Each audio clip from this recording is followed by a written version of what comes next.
안녕하세요. 최민나라 소장입니다.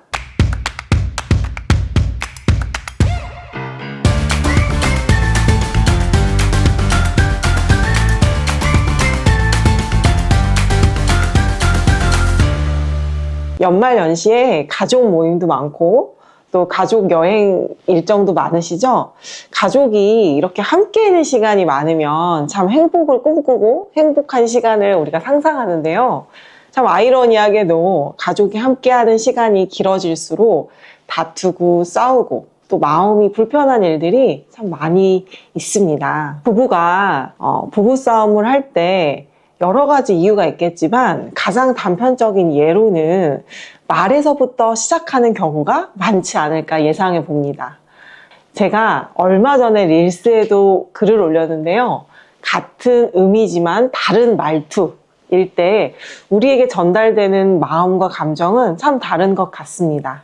옛말에 이런 속담 있죠? 말 한마디에 천냥빚도 갚는다. 그 말은요, 말에 엄청난 영향력이 있고 파급력이 있다라는 겁니다. 말 한마디에 사람이 살기도 하고 죽기도 한다라는 말이겠죠. 예전에 제가 어떤 강의에서 이런 얘기를 들은 적이 있어요. 3초의 악담을 들어서 마음에 상처를 입으면 그 마음을 회복하는데 걸리는 시간은 3년이 소요된다 라는 이야기를 제가 들었는데요.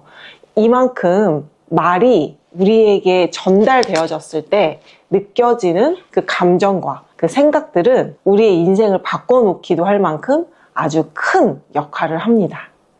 그래서 오늘은 그 말투에 대해서 이야기해 볼 건데요. 혹시 부부 다툼이나 부부 싸움을 하실 때 서로 이런 이야기들을 하시지 않았나 한번 생각해 보시면서 제 이야기를 들어보시면 좋을 것 같습니다. 내 진심은 그게 아니야. 이런 말. 나는 그렇게 말하려고 말한 게 아니라 내 마음은, 내 진심은 그런 의도가 아니었어. 이런 말들 한 번쯤은 들어보시거나 또 본인이 하신 적 있지 않으신가요?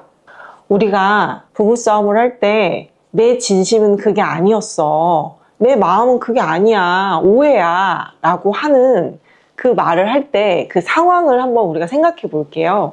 내 진심이 내 말을 통해서 나가야 되는데 그 전달되는 그 말투나 억양들이 내 진심과 상반되게 말할 때 상대방은 오해하고 감정이 상했을 때 우리가 변명하는 말로 사용하기도 합니다. 우리는요, 말을 할 때 진심을 전달하는, 그대로 말하는 훈련이 잘 안 되어 있는 경우들이 있습니다. 예를 들어 볼게요. 여보, 친정 엄마가 편찮으시다던데 오늘 퇴근길에 전화 한 통 부탁해요. 남편이 친정 어머니께 전화 한 통을 드렸으면 하는 것이 나의 진심입니다. 그런데 이것을 여러 번 생각하고 여러 번 꼬게 되면 말하지 않고 내 진심을 말하지 않고 남편이 전화를 하는지 안 하는지 내가 지켜보게 되는 거죠. 예를 들면 이렇게 얘기를 합니다. 여보, 엄마가 많이 편찮으시대. 어디가? 머리가 많이 아프시고 병원을 가셔야 되나 봐. 그러시구나. 끝. 그러면 우리는 서운합니다. 그리고 남편이 엄마에게 전화를 하는지 안 하는지 아니면 저희 친정어머니께 관심이 있는지 없는지를 계속 보게 되거든요. 그렇게 됐을 때 너무 운이 좋아서 남편이 전화를 걸면 와, 정말 다행이다 싶지만 그렇지 않은 경우도 있거든요. 그럼 섭섭하고요. 삐지고 토라지게 돼요. 제가 아주 단편적인 예를 들긴 했지만요. 이와 같이 내가 원하고 내가 바라는 나의 진심이 있다면 그것을 있는 그대로 전달하는 말을 하시면 참 좋을 것 같습니다. 여보, 고마워. 여보가 이렇게 챙겨주면 나는 너무 사랑받는 것 같아. 또 내지는 여보가 이렇게 해줬으면 좋겠어.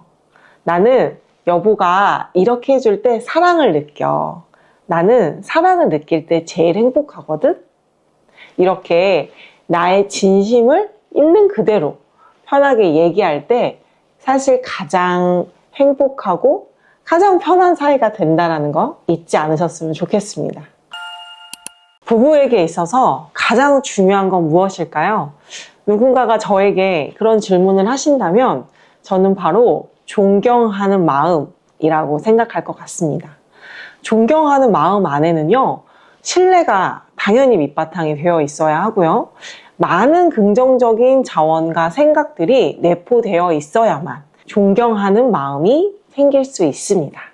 그렇기 때문에 존경하는 마음이 배우자로부터 있다면 그거는 정말 성공한 부부이고 성공한 아내, 남편이지 않을까 싶은데요. 존경을 얻는다라는 것은 어떤 과업을 통해서 생겨나는지 우리가 살펴보면 좋겠습니다. 저는 역할에 맞는 존경이 있다고 생각합니다. 교사에게는 좋은 가르침, 그리고 좋은 강의가 제자의 입장에서는 존경을 줄 수 있겠죠. 그런데 배우자에게 존경은요, 얼마만큼 배우자를 포용적으로 그리고 아픔을 안아줄 수 있는지에 대한 척도라고 저는 생각합니다. 그래서 한마디로 말씀을 드리면 배우자의 존경은 용서입니다. 우리가 부부 관계를 맺으면 한평생을 살아가죠. 그 한평생을 살아가면서 많은 실수와 많은 잘못들을 숱하게 반복하며 살아갑니다. 그럴 때 상대 배우자가 얼마나 포용적으로 그것을 덮고 용서해 주는지에 따라서 배우자의 관계는 많이 달라진다고 저는 생각합니다. 그런데 우리는 이런 부부 관계를 흔히 볼 수 있습니다. 이거 우리 마누라가 알면 안 돼. 내지는 이거 우리 남편이 알면 큰일 나요. 절대로 가만히 있지 않을 거예요. 이런 관계는 무엇인가요? 우리 안에 수용과 받아들임, 용서가 없다라고 볼 수 있습니다. 제가 용서라는 단어를 부부 상담에서 내지는 이렇게 강의할 때 많은 질문을 받는 것 중에 하나가요. 남편이 외도를 했어도요? 선생님, 와이프가 이런 잘못도 저질렀는데요? 그것도 용서해야 되나요? 이런 질문들을 받습니다. 용서에는 답이 있지 않습니다. 여러분, 우리도 누군가에게 용서를 받아왔고 또 받았기 때문에 지금 우리가 또 살아가기도 합니다. 우리 아이의 엄마, 아빠이기도 하고요. 내가 가장 사랑하는 배우자이기도 합니다. 우리가 일상을 살아갈 때 크고 작은 실수나 아니면 큰 일들이라도 한 번 더 가슴을 펴고 넓은 마음으로 우리 배우자들을 용서하고 끌어안아줄 때 우리가 경험할 수 없는 사랑의 깊이와 농도를 경험하게 되실 겁니다. 여러분, 용서는 용기라고 생각합니다.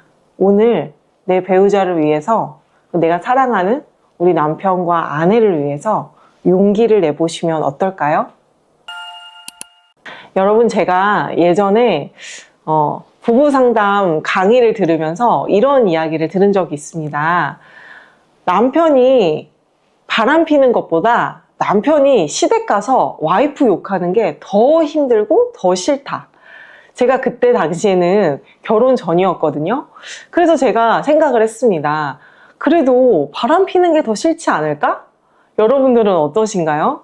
제가 부부 상담을 하고 또 부부 관계를 맺으면서 정말 배우자와 관계를 맺는 것이 우리가 지켜야 되고 알아야 되는 것들 너무너무 많다라는 것을 깨달았습니다. 여러분, 결혼 생활을 하실 때 부부는요, 잊지 않고 계셔야 하는 부분이 있습니다. 한 팀입니다. 두 팀, 세 팀이 아니고요. 한 팀입니다. 그런데 같은 팀끼리 다른 팀에게 가서 내 팀을 욕하면 될까요? 그것은 분열이고 한 팀의 파괴입니다. 남편뿐만이 아니고요. 아내 역시도 마찬가지입니다. 남편의 험담, 남편의 단점, 남편과 싸워서 내가 힘들었던 내용들을 친정이나 주변 가족들에게 이야기를 하셔서는 안 됩니다. 그러면 선생님, 저는 어디다가 말해요? 말해야 풀린단 말이에요. 라고 하시는 분들도 정말 많아요. 그런데요, 남편과 아내의 얼굴은 결혼하신 이상 나의 얼굴입니다. 그리고 더 나아가서는 우리 아이들의 아빠이기도 하고 우리 아이들의 엄마이기도 합니다. 나의 자존심, 나의 체면을 지키고 싶으시다면 배우자의 험담이나 단점을 다른 사람에게 이야기하는 것은 멈추셔야 합니다. 말이 씨가 된다라는 말도 있습니다. 배우자의 단점과 부족한 것을 지속적으로 이야기하게 되시면 정말 내 아내와 내 남편은 그런 사람이 되어져 갑니다. 그런데 사람이 장점이 없는 사람은 없겠죠. 우리 남편, 우리 아내의 장원들을 봐주시고 그 깊은 장점들을 일부러라도 이야기해 주시면 정말로 그렇게 좋은 사람이 되어져 가기도 합니다. 오늘부터 여러분 말의 씨를 축복과 격려와 응원으로 뿌려보시면 어떨까요? 오늘 제가 처음에도 말했던 것처럼 같은 의미라 할지라도 말을 어떻게 하느냐, 말투가 어떠느냐에 따라서 상대방이 듣는 것이 많이 달라진다라고 말씀드렸습니다. 그와 마찬가지로 우리가 하는 모든 말에는 힘이 있고 영향이 있고 양분이 있습니다. 누가 듣든지 듣지 않던지 우리가 항상 언어를 선택하고 말할 때에는 신중하게 생각하시고 사랑과 애정과 격려가 담긴 이야기들을 많이 뿌려주시면 건강하게 그리고 행복하게 살아가게 될 것을 저는 확신합니다. 오늘도 빅국 상담소를 시청해 주셔서 너무 감사합니다. 추운 겨울 감기 조심하시고 건강 유의하시기 바랍니다. 다음 시간에 다시 뵙겠습니다. 감사합니다. 안녕.